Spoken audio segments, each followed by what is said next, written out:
ciyemeje guhuza abarundi bahungiye hanze y'igihugu c'amavukiro hamwe n'abasigaye mu gihugu biciye mu makuru neza yerekeye ibisata byose by'ubuzima bw'igihugu. Ikiganiro humura Burundi gica ku rubuga rwa RPA kuri www.rpa.bei. Humura Burundi. Kusaha 11 za maneza nga mutso za RPA nshuti n'amakunzi muko dukurikira mbanje kuramutsa nunganda bayikaze mu kineganiro umura Burundi cyo kuri uyu wa gatandatu igenekerezo rya 31 Myandagaro mwaka wa 2019 ariko ndabutse yuko mudukurikira muciye ku rubuga rwa RPA kuri wese 3 akaburungu RPA akaburungu BI cyangwa muciye kuri Facebook mukandika RPA ijwi ry'Abanyagihugu naho nyene nadukurikira kuri mikoro kumana ya NIYUHIRE mu bw'ivyuma ni MSTV ni ko nawe kiganiro mu Burundi kakigizwe na zino ngingo nkuru zikurikira. Ntara ya Kirundo abanyagihugu b'amakomine atandukanye bariyamiriza ubwicanyi bubanda gukorerwa abanywanyi b'imigambo itavuga rumwe na leta mu kiringo c'indwi zibiri gusa abanywanyi indwi b'umugambo Senate barishwe. Ikiza c'ingwara yakorera bamenya kuvugwa hirya no hino mu gihugu abantu batanu baramaze gufatwa n'ico kiza muri quartier w'Intereka ya zone Gihosha mu gisagara ca Bujumbura biturutse kwikara ry'amazi rimaze imisi riharangwa na ikigabane ku isoko cy'uno munsi gishimikira ku ngaruka z'imiriro y'Inyakanga mu Burundi mu kanya idonito.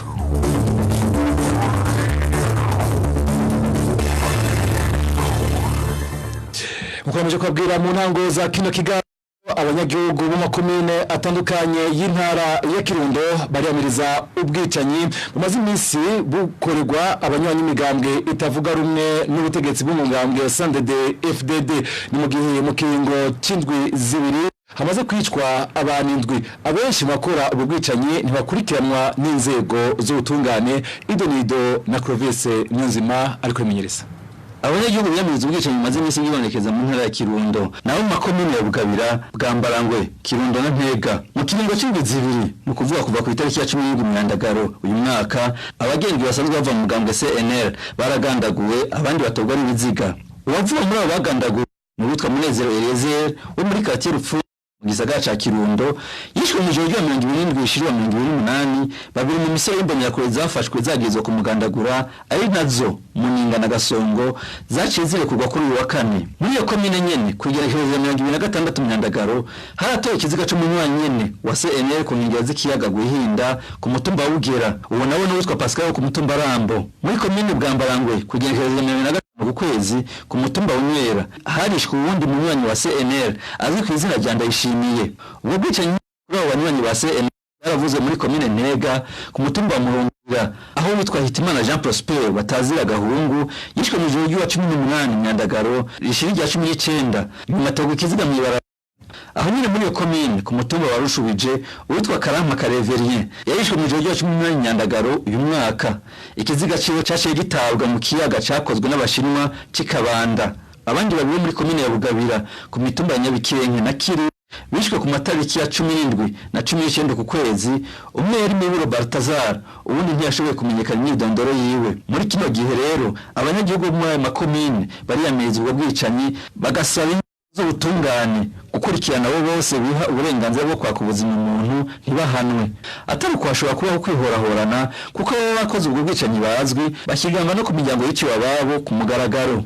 Arakoze Clovis Nyunzima na mu gisata cy'ubutungane kuri uyu wa gatanu mu ntara y'Icese y'urubanza RMP 2132 k'umupolisi azwi ku izina rya Emile Niragira kurutekanijwe muri sentare ishyiramo imanza ya Nahangwa gungurujwe ku munsi wa mbere itariki ya 2 Nyakanga uno mwaka ni nyuma yaho ivyagirije byatumwe ko na sentare bititavye kuri uyu wa gatanu. Twibutse ko Emile Niragira yagizwa urupfu rw'umuhisi Jean Claude Nizigimana batazira kiraya wo muri commune Gihanga mu ntara y'Ubanza yitavye Imana ahitanye n'amahiri yakubiswe n'abapolisi.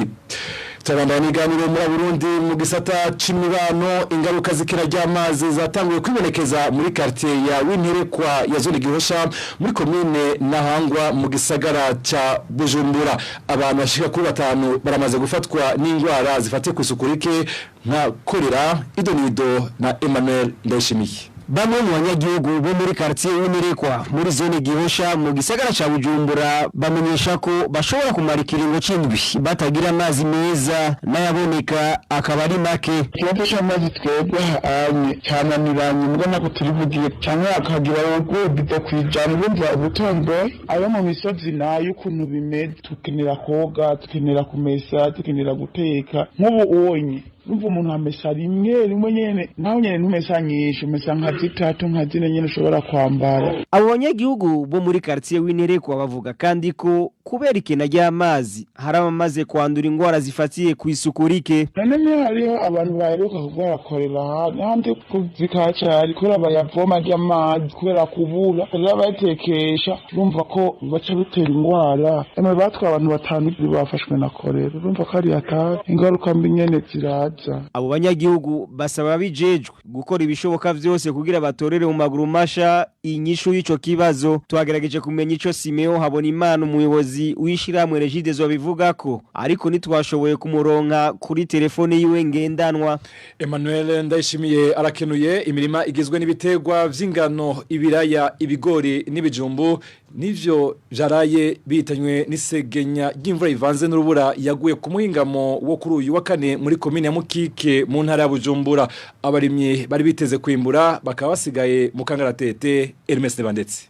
Amakuru dukura muri komine Mukike intara ya Bujumbura atumyesha ko iyo mvura yaje bwagiturumbuka ku muhinga makuru wa kane. Imirima y'ibigori, ibijumbu n'ibindi byari mu biyaya by'inzuzi za Mugere na Ruzibazi byose byaratwawe n'urubura. Ico kimwe n'imirima y'ingano yari kiri ku gasozi nkuko vyemezwa n'uyu murimyi uko mutumba wa Mayuyu. Ivyaraye n'agahomerabonwa iyo mvura yaje tanu warayiteze yaje mu mwanya muto rero mu matongo nkuko ahiwacu mu gice ca Mugamba twatwejeje ingano hari inzira zaramaze gushika mu nzu n'izira zikiri hanze ariko nyinshi zari zikiri hanze kuko ntizari zereye rimwe.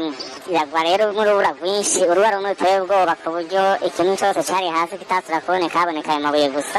Ruragwa ruratema ruratongora imirima y'ibiraya mu myonga ibigori ibijumbu nta na kimwe rwasigaje n'ukuri harateye isoni. Abo barimyi bavuga ko iyo mvura yabasize mu kangaratete bagatera akamo abagira neza ko bagarukirako na cyane ko ivyo biterwa ari byo bari bazeye ko uburaro n'uburamuko. Bisaba rero yuko hagize icoboneka abatware bo atatu rondera imfashanyo aho zova hose. Iwacu muri kano gace kacu kameze ivyo n'ivyo biterwa vyari bidutunze hatari biraya hatari izo ngano nyene n'ukuri ni ibintu bibabaje cane biteye n'ubwoba. Twimirije no kugura n'ivyo bikoresho vy'abana baja mu mashure urumva ntacyo tukivuga n'agahomerabunwa. Ayo makuru nyene dukora muri komine ya Mukike abandanya amenyesha ko muri ico gihe c'imvura inkuba yakubise abantu babiri bakaba baciye batwara kuvurirwa kw'ivuriro ry'Imayuyu. Imisozi yabangamiwe niyo mvura ivanze n'urubura ni Ruzibazi, Kavovo, Gihisi, Mayuyu yose iri muri komine ya Mukike.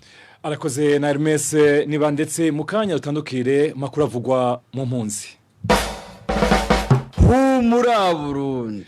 Ubwoba bw'utahukanwa ku nguvu n'umwiheburo ubwoba bw'utahukanwa ku nguvu n'umwiheburo nivyo birangwa mu mpunzi z'abarundi bahungiye mu gihugu ca Tanzania. Ni nyuma yaho bumvise amajambo y'abashikiranganje babiri b'intwari hagati mu gihugu u Burundi n'uwa Tanzania. Hagati aho abaserukira ishiramwe HCR gitaye impunzi kw'isi bariko baragerageza guhumuriza izo mpunzi mu nama bagirisha aho biganijwe mu makambi atandukanye. Ni inkuru ya Prosper Niyongabo ariko rimenyereza.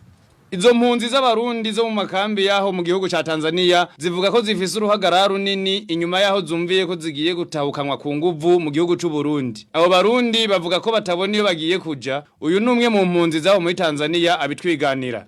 Ubwenge impunzi zo mu nkambi ya Lusanga mu gihugu ca Tanzania tumaze kumva iryo jambo ahubwo imitima yagiye mu kirere impunzi zashize ivutu turiko twiyumvira iyo turiko turaja turiko twiyumvira ugomba kudushikira ubu twese turi mu kazimajumo aha bamwe batanguye kurunda iyo bakira baje batanabone ukuvuga ko iryo jambo ko ridakira ivutu twebwe impunzi za mu nkambi ya Rutakweri niwe nabi cane iryo jambo ritangajwe.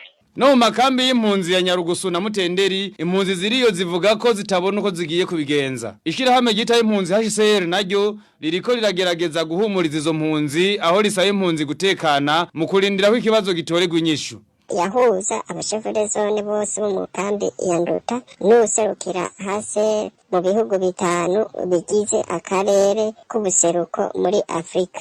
Yaramenyesheje abaserukiye impunzi ko ingingo yo kwirukana impunzi z'abarundi bayumvise kandi ibateye ubwoba. Ati twebwe nk'abaserukira hase tugiye kuganira na leta ya Tanzania tugasaba impunzi kuguma zitekanye aho ziri ntihagire izisanzara ngo zitoroke ngo zihereze amashamba nizirindire gushika duhejeje kuganira na leta ya Tanzania.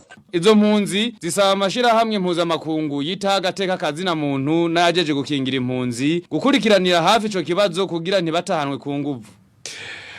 Tukiri makuru avuga mu mpunzi z'abarundi kuri wa gatanu heze mu gisagara ca Uppsala mu gihugu ca Swede abarundi babayo baragize imyerekano yo gushikira bene wabo bahako kwirukanwa na leta y'ico gihugu bagasubizwa mu Burundi kubwa Fabiola Inarukundo aseruke abarundi baba muri Swede bamwe mu banyagihugu b'abanyaswede baraje kwashikira. Fabiola Inarukundo aseruke abarundi baba mu gihugu ca Swede. Abarundi baba muri Swede bashigikiwe n'abandi banyamahanga eka n'abakunzi b'abaswidwa bavyifuje twahagaze imbere y'inyubakwa yakira impunzi mu gisagara cyitwa Uppsala tukaba twaje kugira imyigaragazo yo gushigikira bene wacu baje gusaba ubuhungiro hano muri Swede kugira ngo baronke ubwo buhungiro kuko ubwo buhungiro babushaka kubera bahunze ubutegetsi butubahiriza agateka kazina muntu ubutegetsi bufunga umuntu atategeko na rimwe bisunze ubutegetsi bwica bugatoteza ubuzima bw'umuntu kuzuba riva kuva 2015 gushika uno munsi abarundi bene wacu bariko bacigwa bufuni na buhuna atacamira. Rero twaje kwiyamiriza ko abaswedwa n'igihugu ca Swede cyo kwisubira ko rikara amategeko akingira impunzi nkuko ibindi bihugu byabigize byatanze ubuhungiro ibindi bihugu by'i Burayi, Canada na Leta Zunze Ubumwe za Amerika kubera amaraporo atangwa buri kwezi buri gihe ibintu bibera mu Burundi ata muntu n'umwe yifuza ko uwashoboye kubihunga yo bisubiramo. Rero mfasha akanya ko gushimira abarundi bene wacu baje kudushigikira tugashigikira abo bavukanye nkuko by'ukuri dusangiye ubupfa no kuramuka nkuko by'ukuri dusangiye urukundo rwo kwifuriza ineza abandi bose. Subiye no gushimira abakozi bakira impunzi abaje kuturaba batwumvirije twabasiginya inzandiko baratwumviriza mu mutekano ntangere.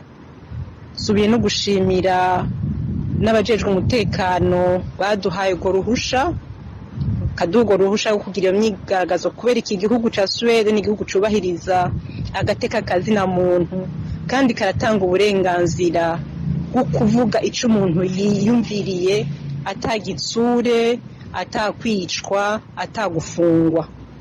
Rero twibaza ko amakuru twabahaye inyandiko twasize zizotuma basubira by'ukuri kuraba ingingo bari bafashe zo kwima ubwo buhungiro no gusubiza inyuma abarundi bene wacu bashoboye gushika hano mu mahanga.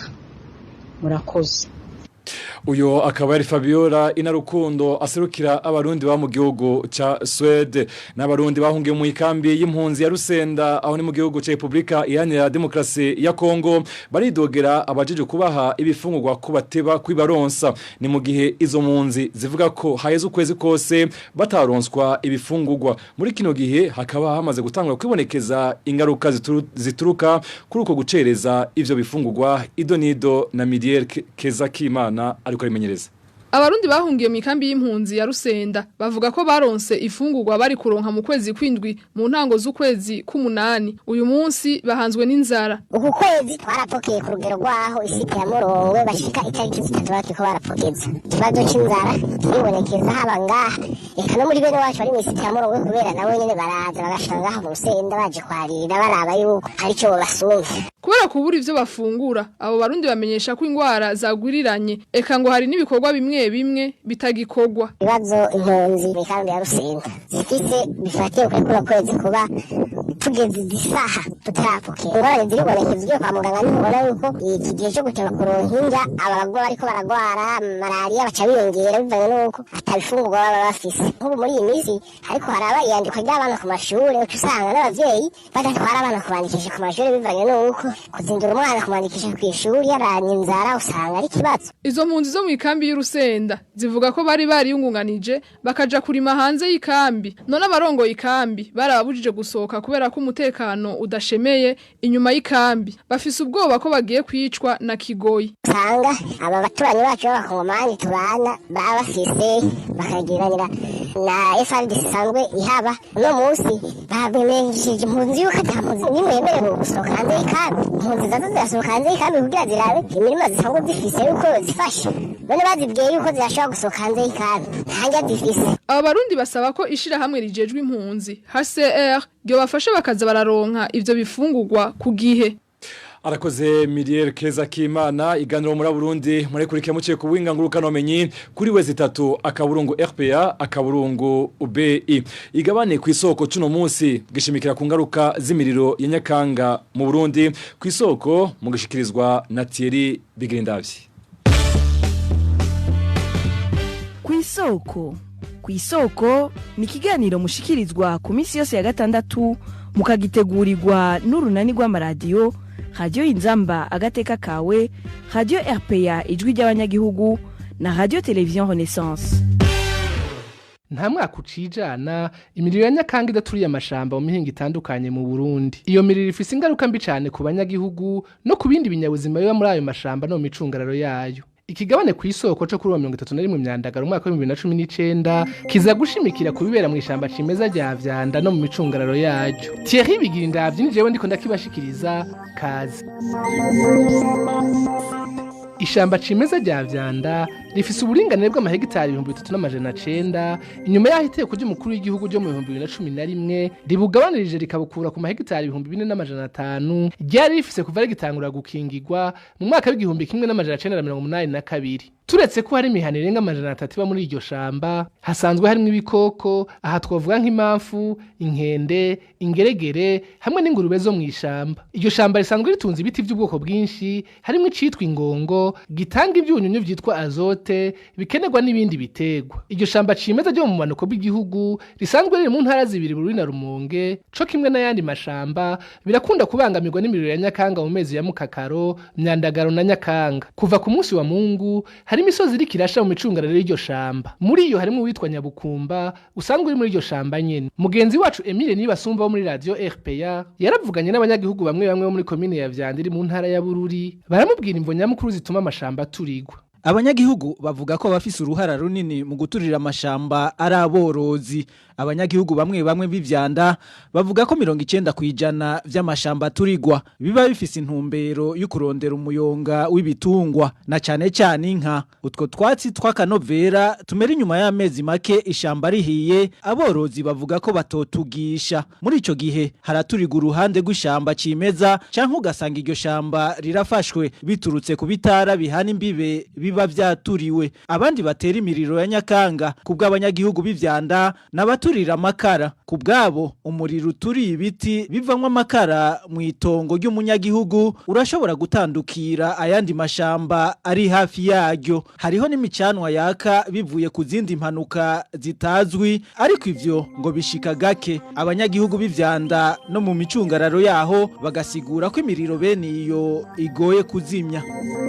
Bamwe mu bacungerera ayo mashamba cimeza harimo irya vyanda bavuga ko bitoroshe gusigana n'abayaturira, na cane cane ko abo bayacungera baba ari bake. Iyo miriro yitwa ya Nyakanga ikaba ifise ingaruka mbi zitari nke kubwo umuhinga mu bidukikije Mamere Sabushimike. Umuriro wose utikiza iryo shamba, inkukuri civa kuri iriya mitumba yose iri muri komine Vyanda, akanovera kagatahira mu kiyaga Tanganyika, kakaba ari agahombe kw'isi ndimwa. Umuyaga utuma uba mwinshi kubera amashami n'amababi y'ibiti biba vyaherengeteye. Ibikoko bisigaye muri iryo shamba bikagira ubwoba, bikituna, bikaja mu dusoko tutashikiriwe n'umuriro. Bimaze kugira ubwoba ntibisubira kurondoka neza ku rugero vyahora birondokerako kubera ubwo bwoba. Birabura ico bifungura kubera y'amasabasaba, y'amufeza, ntumbaswa, vyose biba vyatikijwe n'uwo muriro wa Nyakanga. Aha rero ntitwibagiye amazi y'ikiyaga Tanganyika catosagirwa aca yandura inkukura yose y'amazira ntokava hariya kuri iriya mitumba yo mu Kigwena ya Muzimu, ikarangurura muri ayo mazi nayo akandura akadutera ingwara. Hanyuma rero urumva ubushuhe nabwo nyene buca buba bwinshi kubera iryo shamba ritakinunuza wa muka wa gaze carbonique. N'ikirere rero kigatosagirwa, hanyuma uwo mwose urimo ubumara bwitwa carbone na dioxine. Aba muri iryo shamba cimeza uko bama bahema iyo myotsi bazohava bandura ingwara za kansere n'izuguhema.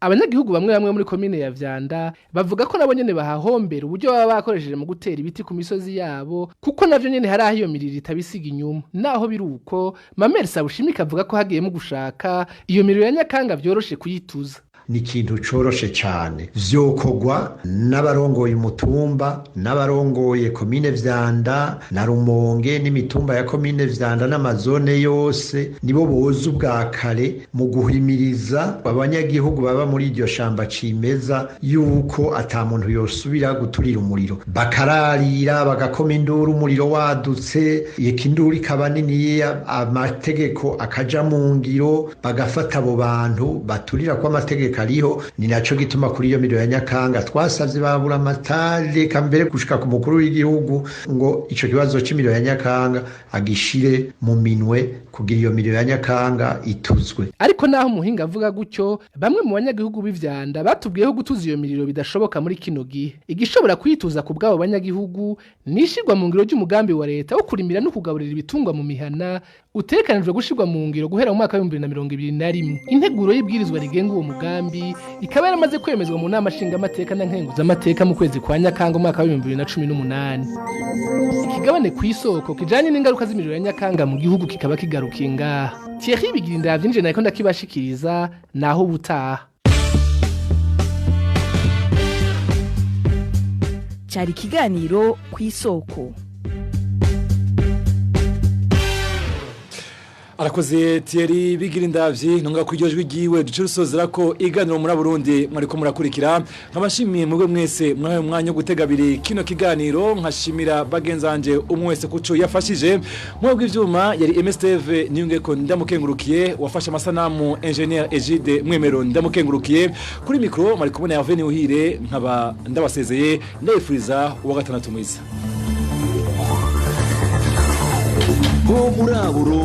Ni kiganiro gihuza abarundi bahunze igihugu c'amavukiro n'abasigaye hagati mu gihugu biciye mu kubashikiriza amakuru atosoye.